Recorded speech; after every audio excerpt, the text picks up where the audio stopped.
Welcome to Bourbon School. I'm Lauren. And I'm Marieanne, and today we are going to talk about bourbon and brunch.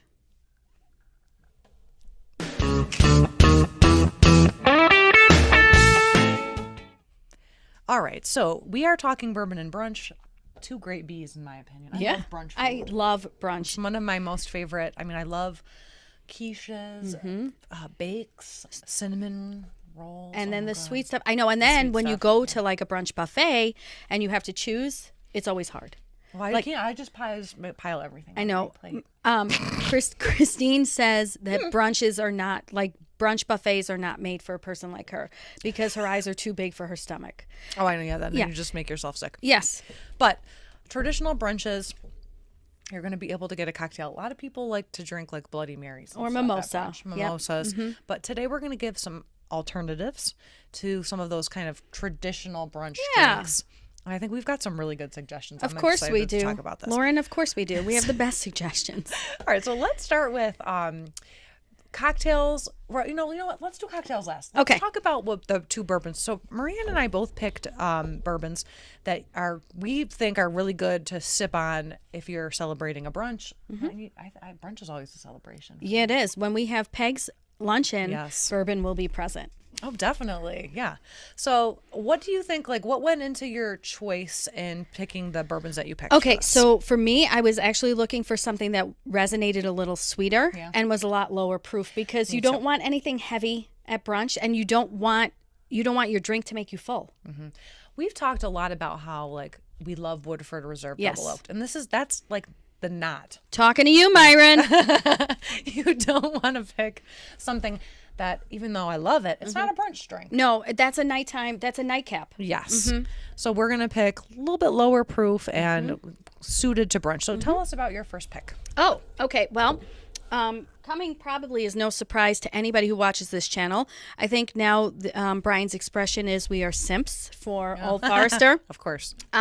So I picked Old Forester 100. Wow, that was probably a crazy angle with my arm reach there. Okay, so when you smell this, you're smelling caramel, vanilla, and it gets like there's this nice toasty finish at the end. And Brian also has said many, many times that when he tastes it, he gets a banana flavor. Oh, yeah. And I thought that was great. I'm thinking like banana, yes, and like a French toast bake. Like think about how nice those two would pair. It comes, obviously it's 100 proof, and I just thought light, and this in particular just reminded me of something I would drink with French toast. Yeah, definitely. Okay, awesome. Yeah. What do you got? My first pick is, where is it? I thought it was behind me. Uh-oh. Where did the Penelope go? Oh, it's right. You were just drinking it. I know. We are still drinking it. Oh, I'm still. Have it. Here we go. There Found it is. it. Okay, so we tried this. We actually reviewed this recently. And I like it, but I think it's kind of a specific flavor. And for me, it's specifically a brunch flavor. So this is Penelope Rosé cask strength. Or I'm sorry, cask finish. Right. And so this is coming in at a little bit of a lower proof again. What is it? Let's see. 47%, 94. Oh. So this is a nice low proof. And a lot of people like to drink rosé with brunch. It's a very light wine. Yep. It has those rosé flavors. It's crisp tasting. It's refreshing tasting. And I think it would be really well paired with, like if you're eating, some of the heavier breakfast food. Yeah. This is a lighter balance that's going to complement those heavier brunch flavors. I think this would go great with quiche, an eggy bake. Oh, yeah. For sure. Oh, my God. You're making me hungry with this breakfast. I know. I love It's my favorite so much. food. Okay. What do you have next, dear? Next, we don't have this one. So Brian's going to, in his editing, he's going to throw up right there. Four Roses small batch. Again, the same thing I'm thinking all the time. This comes in at 90 proof. It's not high proof. It's not high.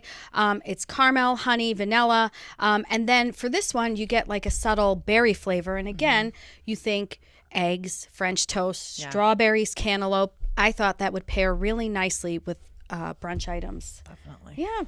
Just stuff that doesn't make your belly full. Yeah. Yeah. Okay, my last one is Elijah Craig Toasted. This comes in at about 94 proof. Yeah, it'll appear right here like magic. This has a nice, now this is a little bit more of a homey, warmer flavor. and maybe for a winter brunch as opposed to a summer brunch, I was thinking. Whereas the Penelope Rosé is really a summery flavor. I think you put a lot of thought into that. So the toasted is toasted, obviously. So it's going to be more velvety, warm flavor, peppery, rich, kind of after, smooth after taste. And it just has a nice char on it. And I think that would also be maybe something you might want to end your brunch with. I agree with you implicitly. All right, let's talk about our cocktails. She's Marianne. very smart. Oh, yes. Oh, brilliant. Okay, so like Lauren said, we decided not to go with traditional cocktails. Brian said for sure he thought I was going to pick a mimosa. And I said, I love mimosa, but really that's with champagne. And this is Bourbon School. Yeah. And he did send mimosas made with bourbon, but you know what? I've never had that before. No, I don't know. It doesn't sound good to Orange juice and bourbon seems a little bit acidic to me. That doesn't seem like it would pair well. No. So I wanted to go outside the box, and I came up with a Kentucky Mule. Okay. And I thought, first of all, you can make the mule with the Old Forester 100, which I thought would be perfect. Yeah. But what I really liked about it is the ginger beer. And, when you have a bellyache or when you're not feeling good, you have ginger ale. And so I thought, again, for not feeling full or for cleansing your palate, the ginger in a Kentucky Mule would be really good. I love a Kentucky Mule. Me too. They're so good. And then the lime pairs, again, with that citrusy berry thing that you're doing for brunches. Yeah, bourbon cocktails tend to be a bit heavy. Yes. And that Kentucky Mule is a really good pick for just a lighter, summery, refreshing. Correct. I thought that's cocktail. Exactly what I thought. It was bubbly. I thought it would be refreshing. A palate cleanser, if you will. Oh, I love that. So I picked something that is a little bit different. Okay. I was thinking breakfast brunch. So I picked an Irish coffee, but it's not going to be an Irish coffee. It's going to be Kentucky coffee because we're talking bourbon. Lauren, I'm surprised that she did not tell me this ahead of time. This is very smart of you. So wow. I was thinking, so you guys are headed to Ireland soon. And when I was there, every chance I got, I ordered Irish coffee. There's something about they use Jameson there. But, they could use anything there. But it is just, I don't know what it is about the cream that they use. It's so fresh. Oh, Brian, are you excited about an Irish coffee? Get the Irish coffee. Get it everywhere you go. Okay. I know like bars specialize on that. Like my dad was telling me about some bar in California, in San Francisco, that specializes in Irish coffee, and everybody goes there to order it. And I'm like, but if you just go to Ireland, you get Irish coffee everywhere, and it's delicious. That sounds brilliant. You are brilliant. So if you don't know what an Irish coffee is, it's coffee with whiskey in it and some heavy cream and sugar. Sounds like you're off to a bad start. So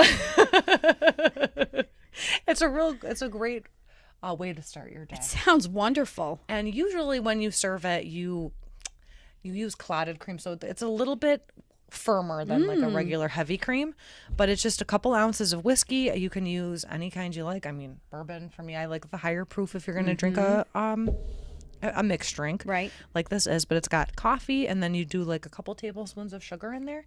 Finish it off with like a good helping. This is key. You need to make sure that you have enough cream. Okay. Then it has to be heavy cream.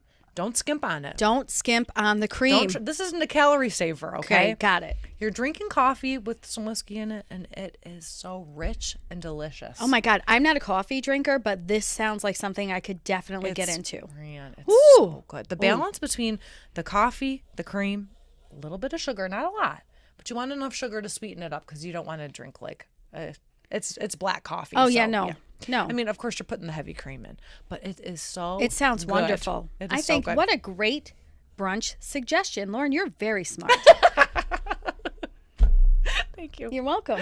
All right. So if you liked our video today, don't forget to like, subscribe, share, and ring the bell for notifications. So you never miss another episode of Bourbon School. And thanks for watching the Ladies of Bourbon School today. Yes, I'm so happy you're here. Me too. That was fun. Now we hit the main stage. Usually we just go to the Patreon where we do mystery boxes. Today we're the main stage. So we hope you enjoyed. Coming. Thanks and I love for having your me. brunch ideas. I like yours Awesome. too. Ooh, let's cheers with our Penelope. Yeah, Cheers.